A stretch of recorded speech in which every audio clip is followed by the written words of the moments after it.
I'm a secondary school teacher in Singapore, and lately, everywhere I turn, I hear the same message. AI is here to help teachers. It's supposed to save us time, reduce our workload, and make teaching more efficient. And honestly, when I first heard this, I was hopeful. But the more I've used these tools, and watched how they're talked about in education, the more I've started to wonder, when AI is called a teacher assistant, who is actually being assisted? AI tools can now generate lesson plans, worksheets, quizzes, even feedback for students, all in seconds. The way these tools are often presented, especially in schools, is very positive. They're framed as mutual support, something that simply helps teachers do their jobs better and faster. The idea seems straightforward.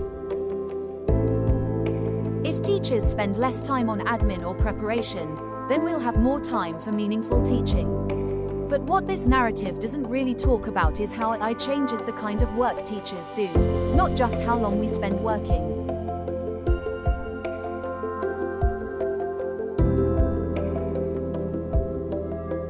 One assumption behind AI as a teacher assistant is that efficiency automatically leads to better teaching.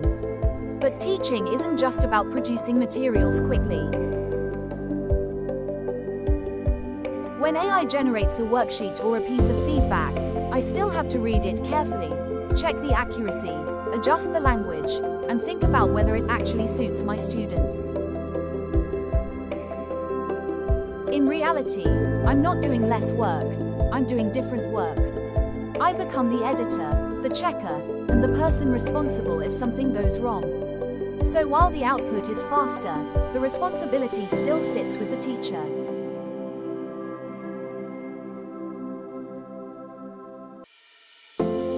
Another assumption is that AI is neutral, that it's just a tool offering suggestions. But the more I use it, the more I notice how it subtly shapes decisions. Sometimes, instead of asking myself, what do my students really need? I find myself asking, does this AI-generated response look acceptable? That shift might seem small, but it matters. It raises questions about professional judgment and agency, about who is really making the decision in that moment.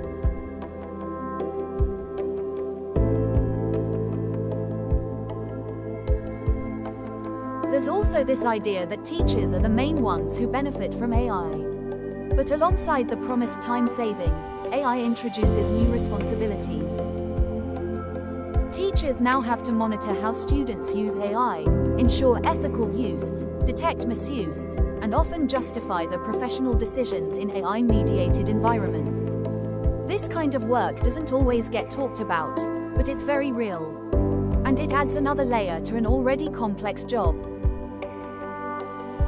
So instead of asking how AI can make teachers more efficient, maybe we need to ask different questions. What kinds of teacher knowledge really matter in an AI-supported classroom? What should never be automated? And how do we protect the relational and ethical parts of teaching that technology can't replace? Being critical doesn't mean rejecting AI. It means recognizing that technology is never just a tool. It shapes how work, responsibility, and expertise are understood. Calling AI a teacher assistant sounds comforting, but without questioning that label, we risk overlooking how teaching is being reshaped in less visible ways. Maybe the more important question isn't how AI can assist teachers, but how teachers can maintain agency, judgment, and professional identity in increasingly automated educational spaces. In the end, who AI assists depends not just on the technology itself, but on the conversations we're willing to have about its role in education. Takeaway 1. AI is not neutral or automatically labor-saving. You moved from seeing AI as a burden-reducing tool to recognizing that AI often redistributes labor rather than eliminates it. Teachers take on new invisible work, verifying outputs, contextualizing feedback, correcting inaccuracies, and justifying AI-supported decisions to students, parents, and institutions. This challenges the dominant efficiency narrative around AI. Takeaway 2. AI functions less like a teaching assistant and more like a cognitive amplifier.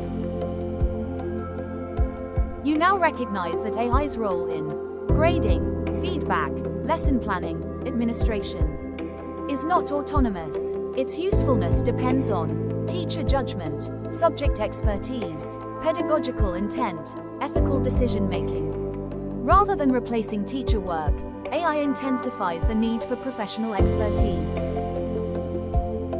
Takeaway 3. Using AI raises the bar for teacher professionalism. AI may actually increase expectations of teachers. This includes learning new technical and evaluative skills, making pedagogical decisions about when and how AI should be used, managing risks of over-reliance, bias, and shallow learning. So AI adoption is not just a tool issue, it is a professional identity and capacity issue.